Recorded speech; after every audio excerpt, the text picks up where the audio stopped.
Annule ton voyage. Ta sœur a besoin que tu gardes les enfants. C'était la première phrase que ma mère m'a lancée au téléphone la veille de notre départ.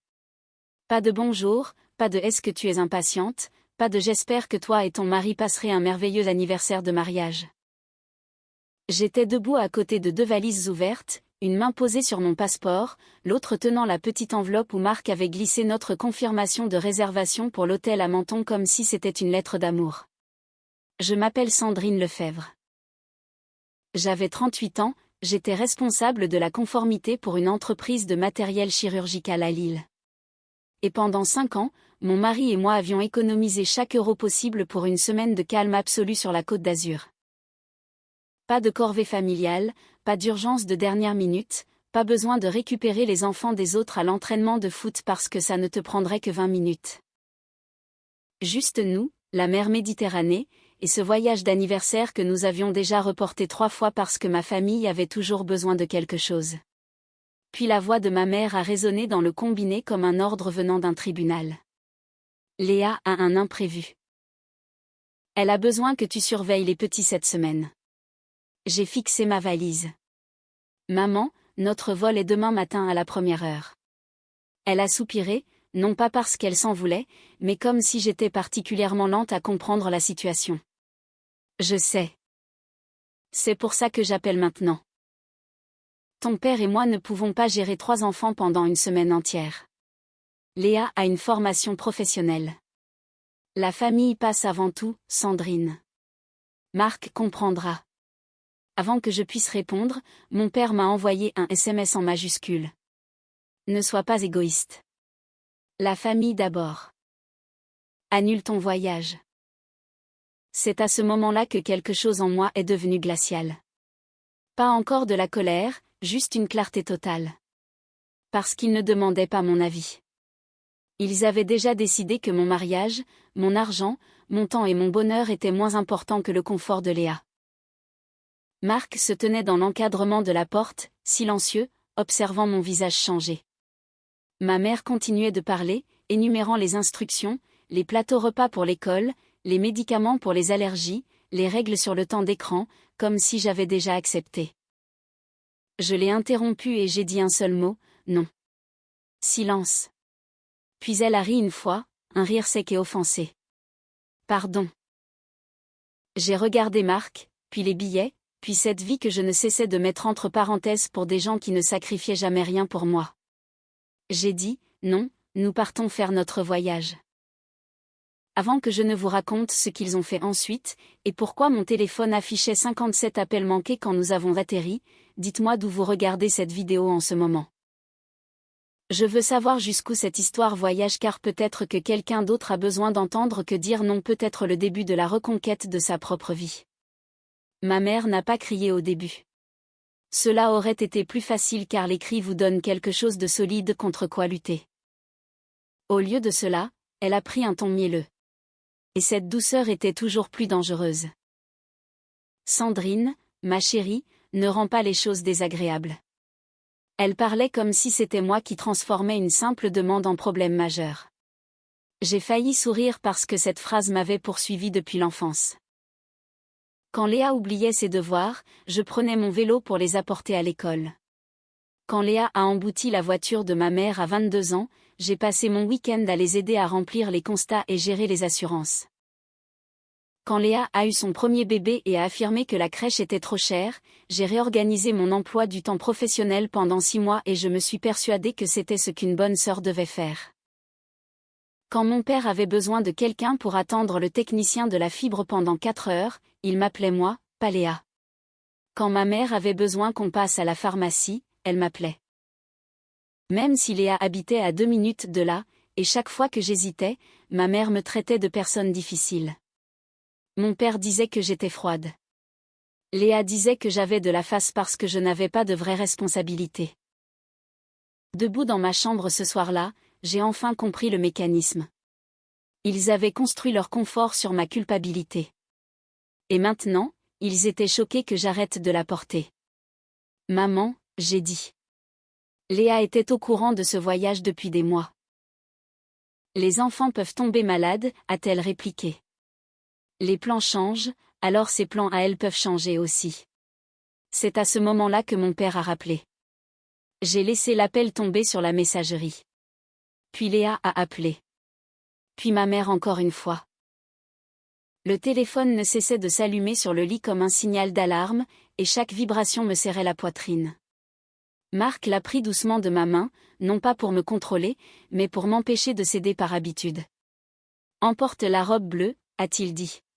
« Celle que tu as achetée au printemps dernier et que tu n'as jamais portée. » J'ai ri, mais mes mains tremblaient. « Et s'ils ne s'en sortent vraiment pas ?» j'ai murmuré. Marc m'a regardé attentivement. « Alors ils apprendront.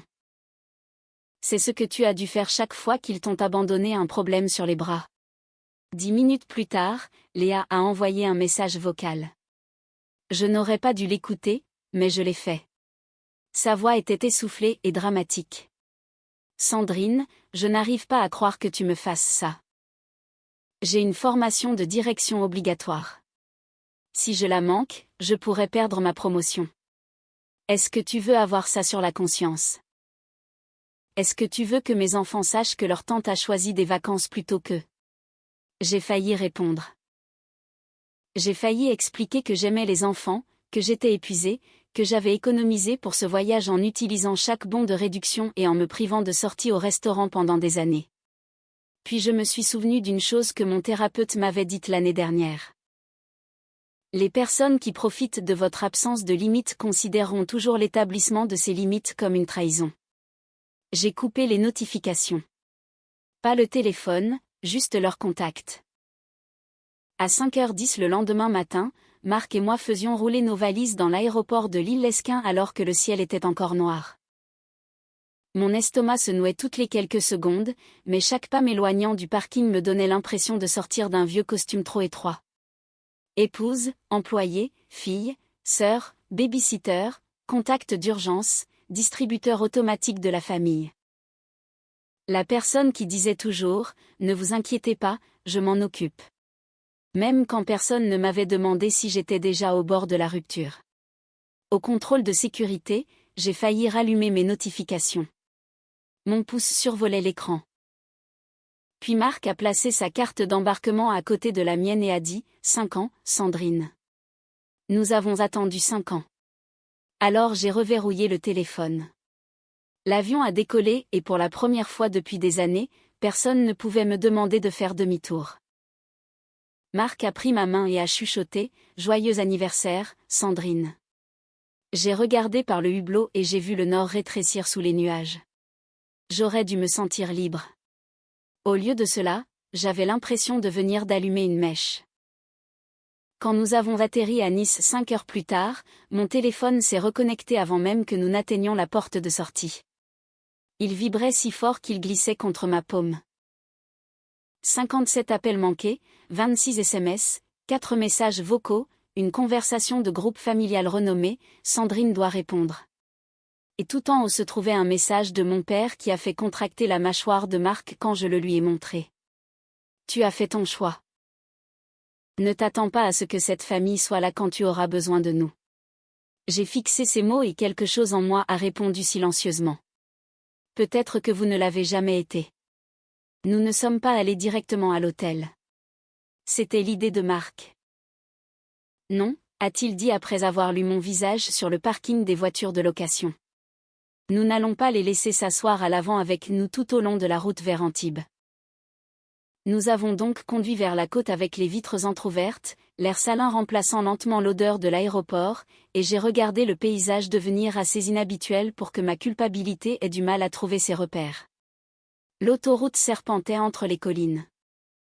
Marc parlait de choses sans importance exprès. Les étals de fruits au bord de la route, le prix ridicule de l'essence, la question de savoir si le petit déjeuner de l'hôtel aurait de vrais œufs ou des carrés jaunes industriels. J'ai essayé de rire. Parfois, j'y arrivais. Mais chaque fois que mon téléphone vibrait dans mon sac, mes épaules remontaient vers mes oreilles. C'était étrange de voir comment un son pouvait conditionner votre corps. Pendant des années, ce bourdonnement signifiait que quelqu'un avait besoin de quelque chose. Un trajet, un virement, une faveur, un sauvetage, un morceau de moi que j'étais censé découper et remettre poliment. Dans un café à l'extérieur de Fréjus, j'ai finalement vérifié les messages. C'était mon erreur. Mais c'était aussi le début de l'émergence de la vérité. Léa avait écrit « Tu as tout gâché. Maman pleure. Papa est furieux. Les enfants n'arrêtent pas de demander pourquoi tata Sandrine ne les aime plus. » Puis 10 minutes plus tard, elle a écrit « Très bien, je vais juste dire à mon patron que je ne peux pas venir parce que ma sœur m'a abandonnée. » Les messages de ma mère étaient pires parce qu'ils étaient plus travaillés. J'espère que la plage vaut la peine de détruire l'avenir de ta sœur. Je t'ai mieux élevé que ça. Ton mari devrait avoir honte de t'encourager. Une femme bien ne tourne pas le dos quand des enfants sont impliqués. Mon père n'a envoyé qu'une seule ligne. Quand tu reviendras, nous aurons une réunion de famille. J'étais assise là avec un gobelet en carton entre les mains, me sentant comme une enfant attendant devant le bureau du directeur. Marc s'est glissé sur la chaise en face de moi et a dit « Qu'est-ce qu'ils ne disent pas ? Comment ça ? Ils n'arrêtent pas de dire que Léa a besoin d'une formation. Ils n'arrêtent pas de parler des enfants, mais pourquoi ont-ils attendu la veille au soir ? Cette question s'est posée entre nous comme une pierre. J'ai fait défiler les messages plus haut. Pour la première fois, j'ai remarqué les dates. Léa était au courant de cette formation depuis 6 semaines. 6 semaines. Pas un jour, pas une urgence, 6 semaines complètes. Et elle n'avait pas organisé de garde d'enfants parce qu'elle supposait que j'annulerais ma vie dès qu'on me le dirait. Je me suis souvenu de la façon dont ma mère avait dit « C'est pour ça que j'appelle maintenant ». Comme si elle était prévenante en me donnant 12 heures pour détruire un rêve de 5 ans. Ma gorge s'est serrée. Mais cette fois, le sentiment n'était pas de la culpabilité. C'était de l'humiliation se transformant en colère. J'ai ouvert la conversation de groupe familial et j'ai tapé une seule phrase. Léa, tu savais pour cette formation depuis 6 semaines et tu as choisi de ne pas organiser de garde. Ce n'est pas mon urgence. Je n'ai pas ajouté de pardon. Je n'ai pas ajouté d'émoji souriant pour atténuer le choc. Mon pouce a survolé le bouton envoyer. Marc ne m'a pas dit quoi faire. Il est juste resté assis là, me laissant choisir. J'ai envoyé le message. La réponse est venue presque immédiatement de la part de Léa. Waouh! Alors maintenant tu tiens des comptes. Et j'ai réalisé avec un calme qui m'a presque fait peur. Oui, je tenais des comptes. Parce que sans preuve, ma famille réécrivait tout. Il transformait les avertissements en surprises, les faveurs en obligations, et mon épuisement en égoïsme. Nous nous sommes installés dans notre petite auberge près d'Antibes cet après-midi-là. La chambre avait une vue partielle sur la mer si on se tenait au coin gauche de la fenêtre et qu'on se penchait un peu, et c'était parfait. Marc a ouvert la porte du balcon. Le son lointain des vagues est entré. J'aurais dû m'effondrer de bonheur, mais au lieu de cela, je me suis assise sur le bord du lit et j'ai fait une liste dans mon application de notes intitulée « Les choses que je ne fais plus ». Numéro 1, la garde d'enfants non rémunérée avec un préavis de moins de 2 semaines. Numéro 2, couvrir les factures impayées de Léa. Numéro 3, m'excuser d'avoir une vie de couple. Numéro 4, répondre aux menaces émotionnelles après 21 heures. Numéro 5, prétendre que le manque de respect est de l'amour simplement parce qu'il vient de la famille. Cela paraissait insignifiant sur l'écran. C'était une révolution pour moi. Ce soir-là, avant d'aller dîner, je me suis tenue devant le miroir portant la robe bleue que Marc m'avait dit d'emporter. Pendant une seconde, je n'ai pas reconnu la femme qui me regardait. Elle avait l'air fatiguée, oui, mais elle ressemblait aussi à quelqu'un qui avait enfin cessé de demander la permission d'exister. Le lendemain matin, nous avons longé la côte. Si vous avez déjà essayé de guérir en regardant la Méditerranée, vous savez que cela ne règle pas tout, mais cela donne à vos problèmes l'air d'être de simples intempéries plutôt que des divinités. Les falaises plongeaient brusquement à côté de nous. L'eau brillait comme de l'argent sous le soleil. Marc s'est arrêté à un belvédère et pendant 10 minutes entières, aucun de nous n'a parlé. Je me tenais près de la rambarde en bois, respirant le sel et le vent, essayant de mémoriser cette sensation de ne pas être sollicité. Pas mal aimé, pas inutile, juste pas de garde. Puis mon téléphone a sonné. Ce n'était pas ma mère. C'était Léa. J'ai failli laisser sonner. Puis j'ai répondu parce que je voulais entendre une fois ce qu'elle dirait quand je n'étais pas déjà en train de capituler. Tu es fière de toi, a-t-elle dit. Pas de bonjour. Pas de faux semblant. Bonjour à toi aussi, j'ai répondu. J'ai dû emmener les petits chez papa et maman. Papa m'a crié dessus devant eux. Maman dit que sa tension est montée. Mon patron me demande pourquoi je n'ai pas organisé de garde plus tôt. C'est une catastrophe.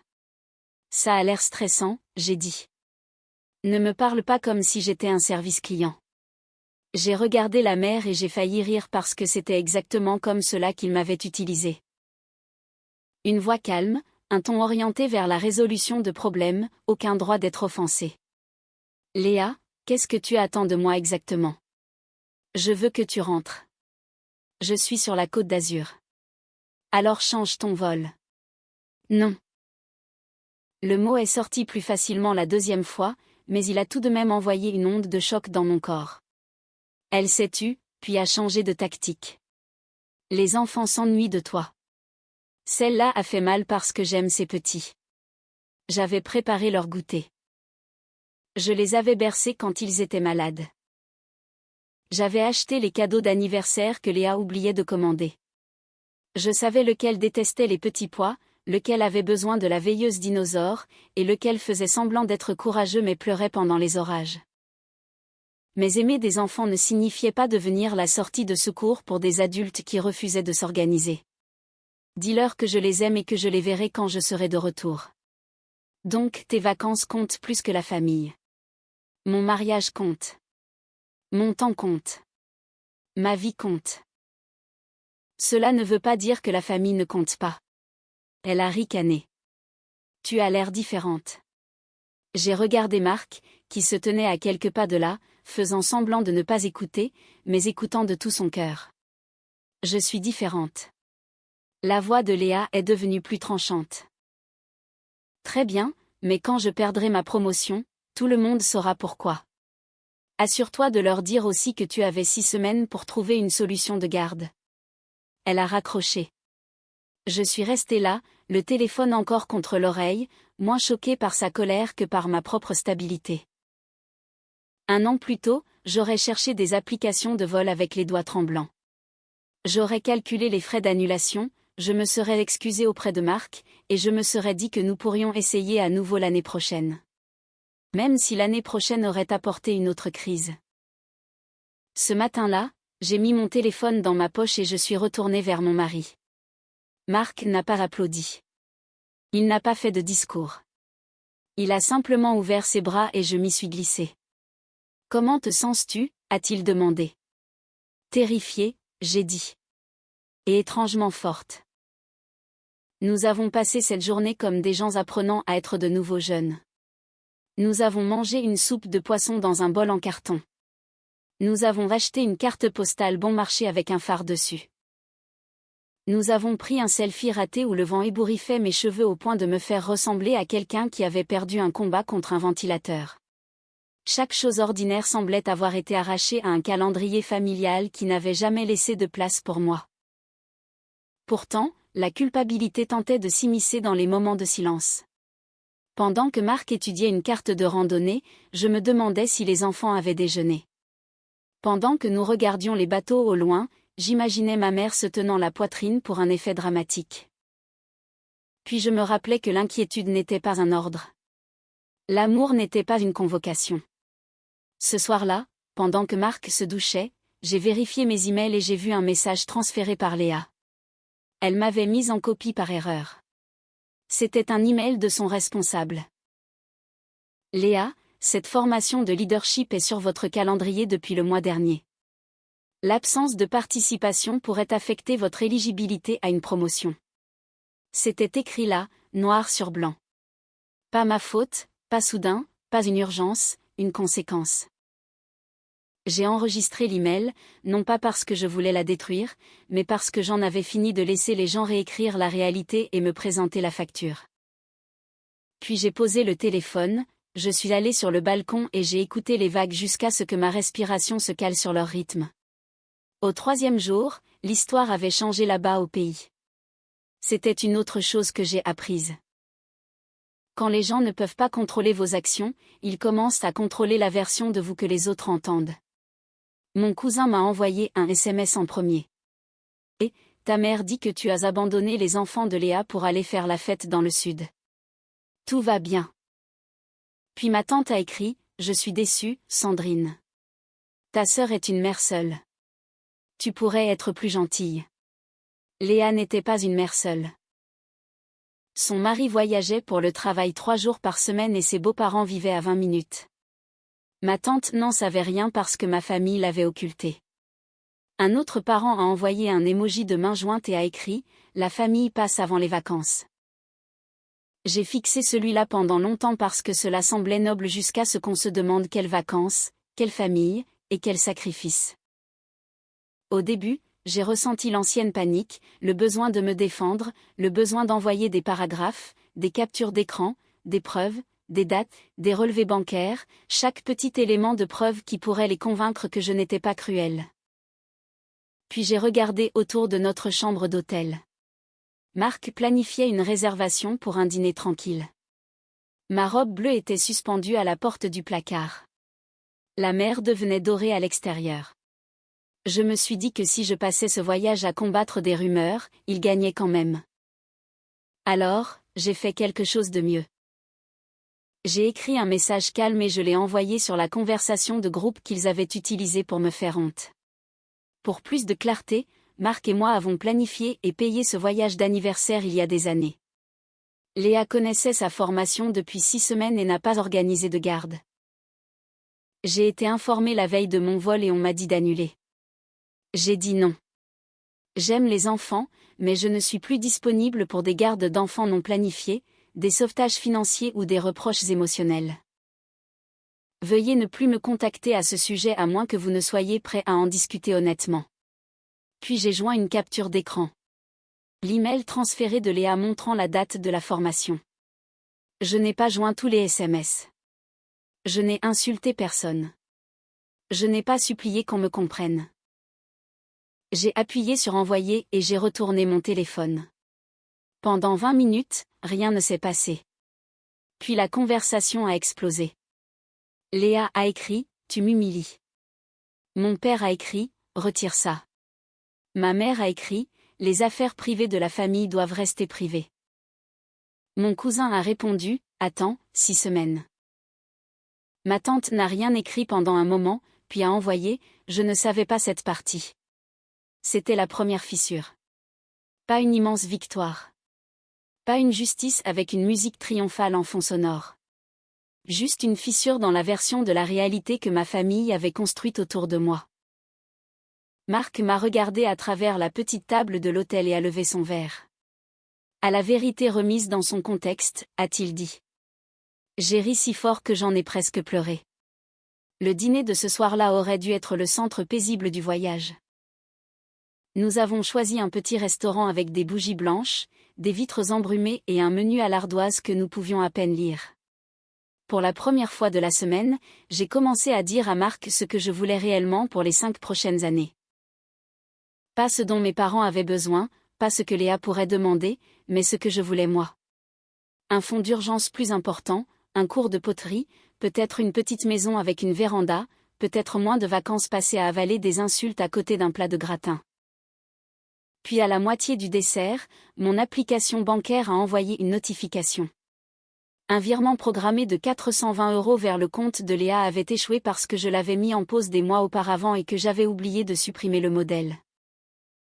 J'ai fixé l'écran, me souvenant de toutes les fois où j'avais appelé cet argent une aide temporaire, un trou dans le budget de la crèche, une réparation de voiture, des vêtements d'école, des courses, un frais de retard qu'elle promettait de ne plus jamais laisser arriver. Le temporaire avait duré presque 2 ans. J'ai ouvert mon application bancaire sur le champ et j'ai supprimé chaque virement automatique connecté à ma famille. Léa, ma mère, le compte de secours pour les factures de mon père, tout avait disparu. Pas de façon dramatique, pas avec des feux d'artifice, juste des pressions silencieuses sur un écran. Mais chaque pression me donnait l'impression de retirer un hameçon de ma peau.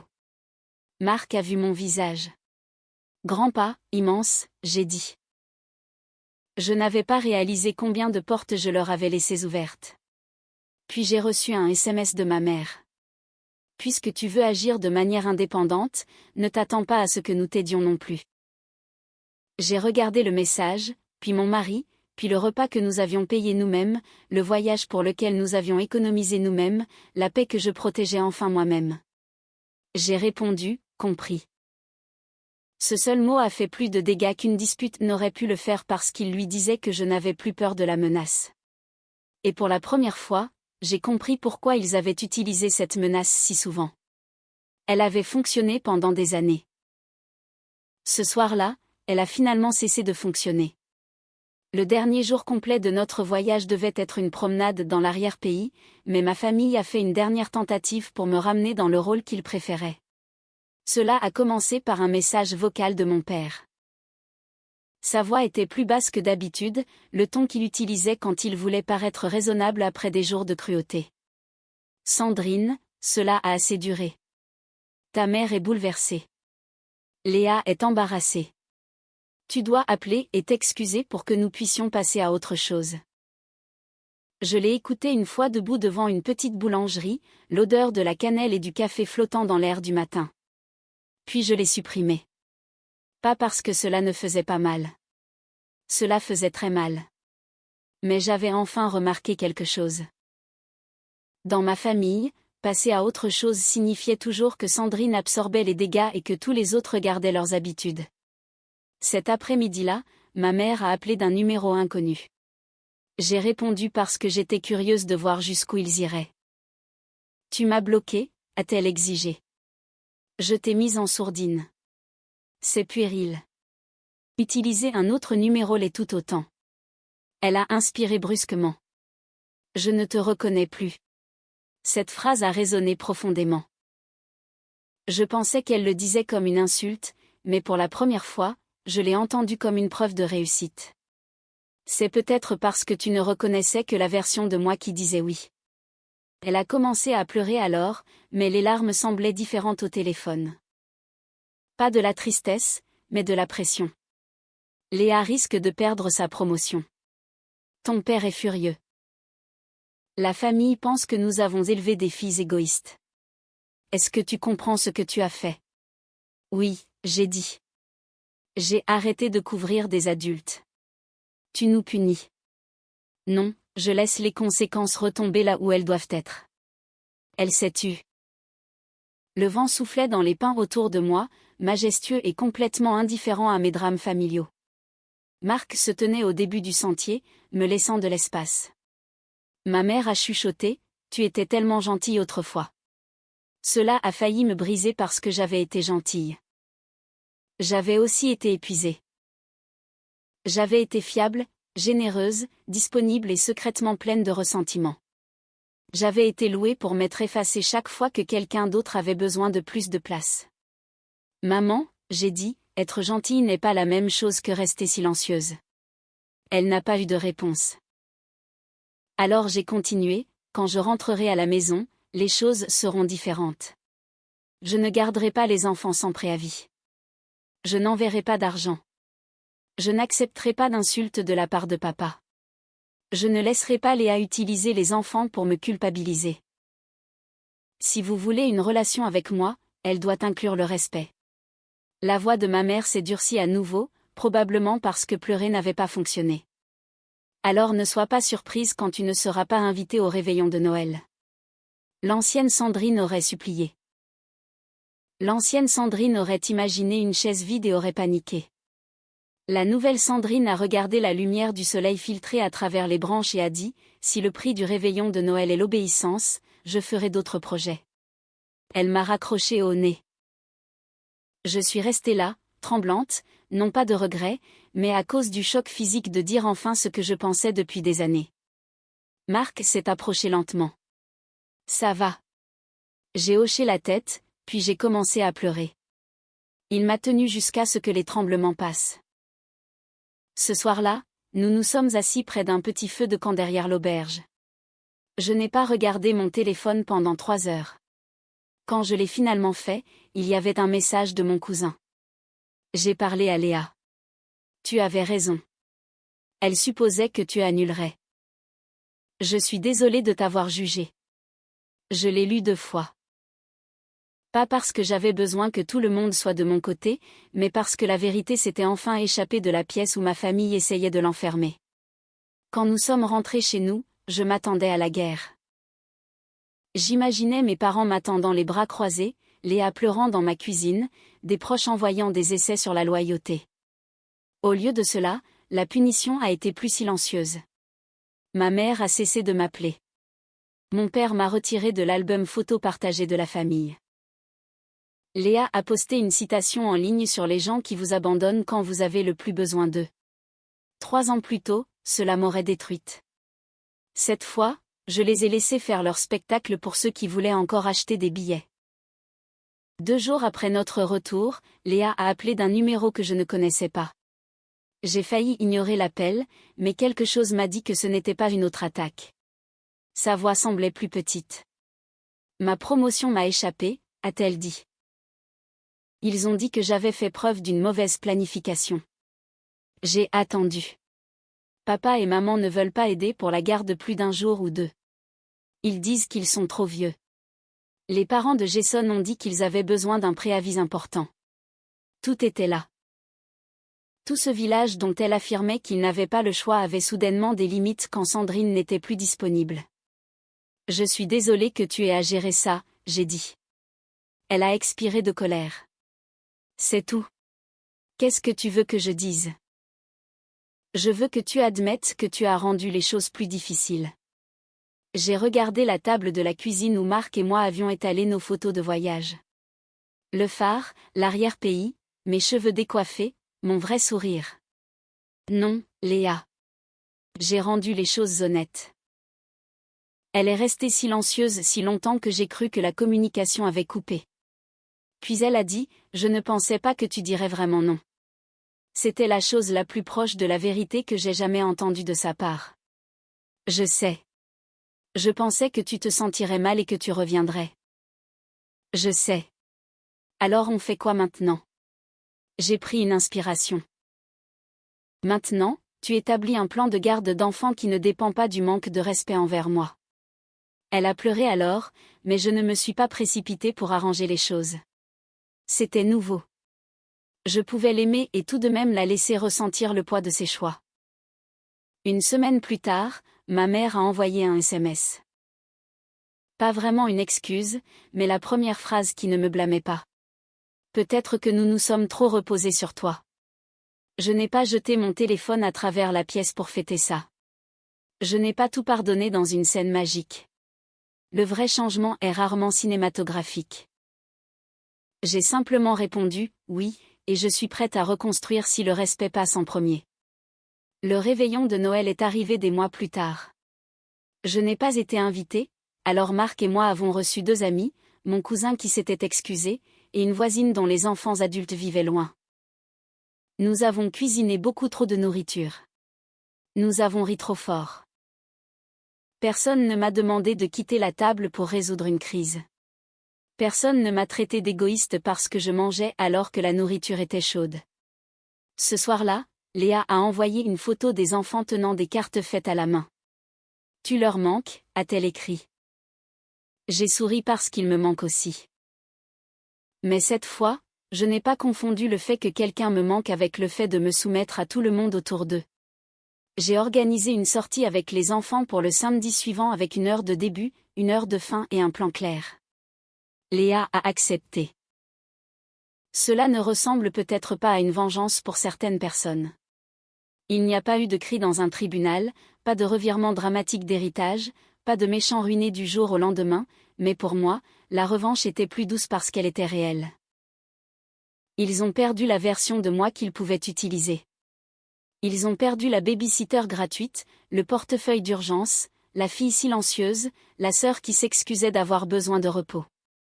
Et j'ai gagné une vie où l'amour n'était plus mesuré par la part de moi-même que je pouvais effacer. Cette histoire nous rappelle avec force que dans de nombreuses dynamiques familiales, le membre le plus fiable finit souvent par devenir le plus exploité. On observe ici un phénomène classique où la loyauté est confondue avec la servitude. En France, comme ailleurs, la pression sociale autour de la solidarité familiale peut parfois masquer des comportements toxiques. Sandrine a dû traverser une phase de culpabilité intense pour réaliser que son propre bien-être n'était pas une option, mais une nécessité. Son voyage sur la Côte d'Azur est devenu le symbole de sa libération. Ce qui est particulièrement frappant, c'est de voir comment la famille réagit lorsque l'équilibre du pouvoir change. Ils n'attaquent pas Sandrine parce qu'elle a tort, mais parce qu'elle ne leur est plus utile sous sa forme actuelle. La fin de l'histoire montre une lueur d'espoir, le respect ne peut naître que là où des limites claires ont été posées. C'est un message essentiel pour quiconque se sent étouffé par les attentes des autres. Apprendre à dire non, c'est avant tout apprendre à se dire oui à soi-même. Avez-vous déjà dû annuler des projets personnels importants pour répondre aux exigences de votre famille? Comment avez-vous géré la culpabilité qui en découle et pensez-vous que Sandrine a pris la bonne décision en maintenant son voyage malgré les pressions?